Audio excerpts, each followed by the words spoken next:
Hello guys, flex ko lang sa inyo. Andito ako ngayon sa Cavite. Andito yung aking brother-in-law, yung taga London na dumating dito sa Pilipinas.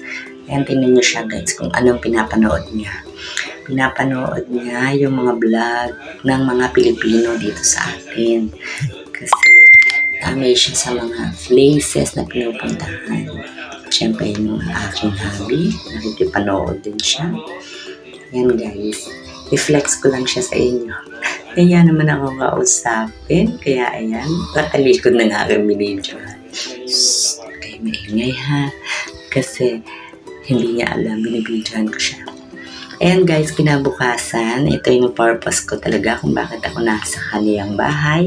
Kasi pupuntahan namin yung lupa nilang binili sa Batangas. At syempre dahil umalis kami ng 5 o'clock in the morning, napakadilim pa. Ayun, magbe-breakfast muna kami dito sa Jollibee. Ayan, papark muna kami guys ng aming sasakyan. Ay, kanila palang sasakyan. Nakikisakay lang ang inyong Nance TV 18. Ayan, thank you so much sa inyo sa pagpanood dito sa aking video. Ayan guys, bababa na kami.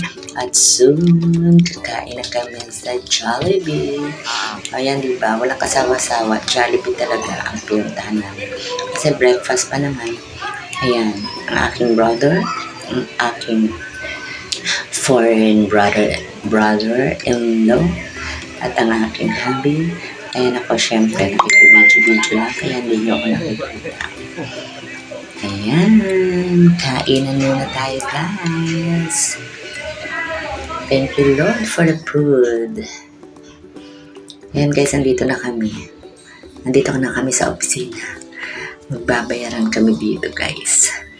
At ayan, syempre, as request ng aking kapatid na nasa abroad, videohan ko daw yung aking pagbabayad. Kaya ayan, bibidyohan ko at sinama ko pa talaga dito sa aking vlog.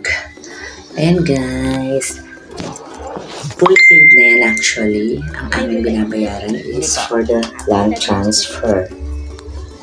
Ayan, si ma'am na nakakabait. Thank you so much guys for watching. Ayan ang inyong Nance TV 18. Pumipirma o. Kala mo sa akin yung lote. Hindi ako nang nag-asikaso. Okay. Thank you so much. Salamat sa pagsama sa akin. Premiere. Ayan, thank you. Bye guys. Love you. Please don't forget to support, like, share, and subscribe to my YouTube channel and bell the notification button for my new updates. Thank you so much.